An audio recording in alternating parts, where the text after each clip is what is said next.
Bismillahirrahmanirrahim, and welcome back to this next video. And in this video, I'm going to talk about the transmembrane proteins.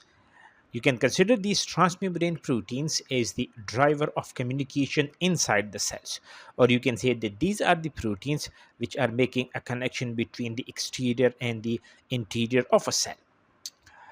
If you talk about cells, these cells they are surrounded by a lipid bilayer, and you all know that the interior of the lipid bilayer that is very hydrophobic in nature. What that would mean is that the hydrophobic ligands that can easily pass through this lipid bilayer because of the hydrophobic nature of the lipid bilayer itself and the nature of the hydrophobic ligand, because they love each other. But if you talk about the hydrophilic ligands, they are not allowed to pass through the lipid bilayer. So there should be some way that the hydrophilic ligands can make a connection to the interior of the cells and create the desirable physiological response. So if you talk about these hydrophilic ligand, here comes the transmembrane proteins.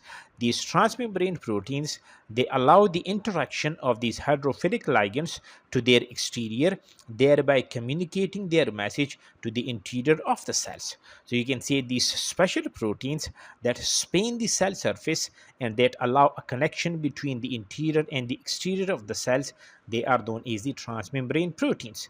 And of course, we are going to talk about it in the context of the cell signaling. So the first thing is, what are these transmembrane proteins? Now, these transmembrane proteins, they are the integral membrane proteins. So you are going to see them in the membrane of the cell that cross the lipid bilayer one or more times. And we will see that in the video, what we mean by one or more times. Now, these transmembrane proteins, they can serve a variety of the functions. They can serve as the passageways for the ions. I'll give you an example in the video. When you talk about the cell signaling, they are very important, playing a very important role in the form of the receptors, and they are also responsible for the anchoring and for the cellular communication and the transport. Let us see the structure of these transmembrane proteins, how these transmembrane proteins they look like. Now, this is the lipid bilayer. If we talk about these transmembrane proteins, so we are talking about the exterior and the interior of the cell. So this is the extracellular matrix. Consider this as the interior of the cell, and between the exterior and the interior, you have got this lipid bilayer. Now, these transmembrane proteins, they are passing through the lipid bilayer membrane. And if you talk about the structure, you are going to see three important domains over here. The domain that is present outside the lipid bilayer, for example, up to here, they are known as the extracellular domains. They are responsible for binding to the signaling molecule, the ligands, and I've told you that they are responsible for binding to the hydrophilic ligands. And if you look at the example of the ligands, they can bind to these transmembrane proteins. There could be hormones, there could be growth factors like the fibroblast growth factor, and we are going to have a detailed discussion on the fibroblast growth factor in this particular course. And you can have the neurotransmitters. So the extracellular domain present on the exterior of the cell, that is known as the extracellular domain. If you talk about the one that is present in the lipid bilayer in the interior side, they are known as the transmembrane domain. And this transmembrane domain, as they are interacting with the hydrophobic part of the lipid bilayer, so they are here. There you can see the hydrophobic alpha helices that anchor the transmembrane proteins in the membrane. If you talk about the interior of the cell over here, they are known as the intracellular domain.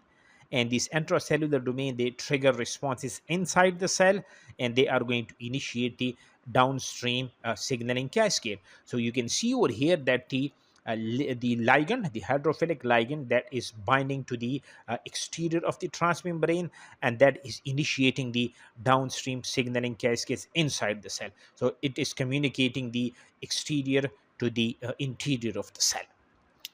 Uh, when you talk about these transmembrane proteins, there could be single pass transmembrane proteins. There could be multi-pass transmembrane proteins, depending on how many times these transmembrane proteins they pass the membrane. And we are going to see the examples of both of these classes. If you talk about the major classes of the transmembrane signaling proteins, So the first that we are going to discuss is the receptor tyrosine kinase. For short, we call them is the RTKs. Of course, I'm not going into the detail of how these receptor tyrosine kinase work, because we are going to have a detailed discussion on that when we'll be discussing about the fibroblast growth factor receptors. So these receptor tyrosine kinases, they are the single pass transmembrane protein.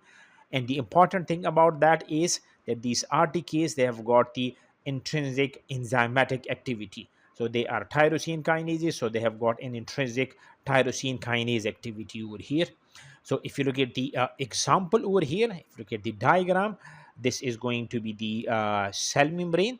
This is the exterior of the this is the extracellular domain. This red line that you can see over here, that is the transmembrane domain. And the interior side of the cell, you are going to see the tyrosine kinase domain. So this tyrosine kinase domain, generally you can call this is the intracellular domain, as we discussed in the previous slide. But is the intracellular domain of the receptor tyrosine kinase have the tyrosine kinase activity. You can also call them is the tyrosine kinase domain. And you can see over here the ligand that is going to bind to the exterior of the cell, and the intracellular domain that is going to have the tyrosine kinase activity. So this is as passing the membrane a single time, so you can call this is the single pass transmembrane proteins. If you look at the important examples of the receptor tyrosine kinases, the epidermal growth factor receptor, that could be one of the example. The fibroblast growth factor receptor, we are going to have a very detailed discussion on that. The insulin receptor, that could be another important example of the single pass transmembrane proteins. And if you talk about their functions, for example, the epidermal growth factor receptor, the fibroblast growth factor receptor, they are responsible for the activation of important pathways like the MAPK pathway that we will see in detail.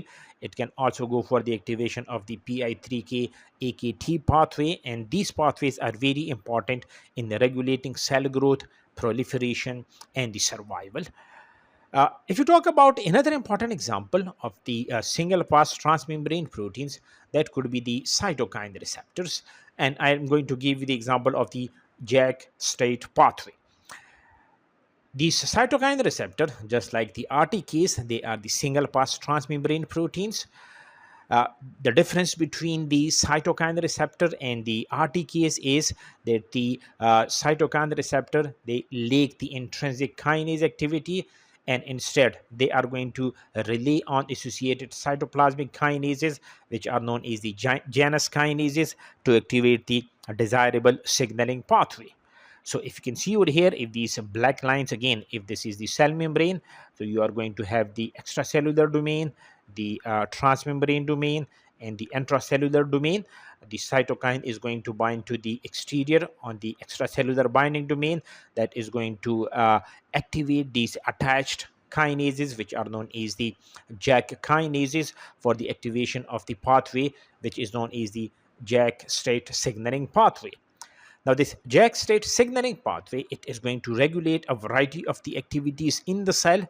One of the important activity that it can regulate are the immune responses.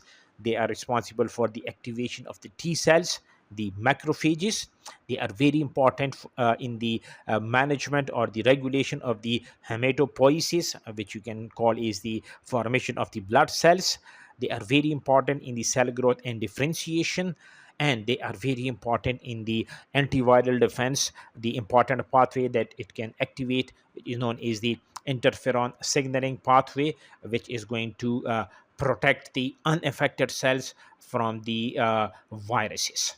So we are going to continue the discussion in the next video, and I'll be talking about the multipass transmembrane proteins.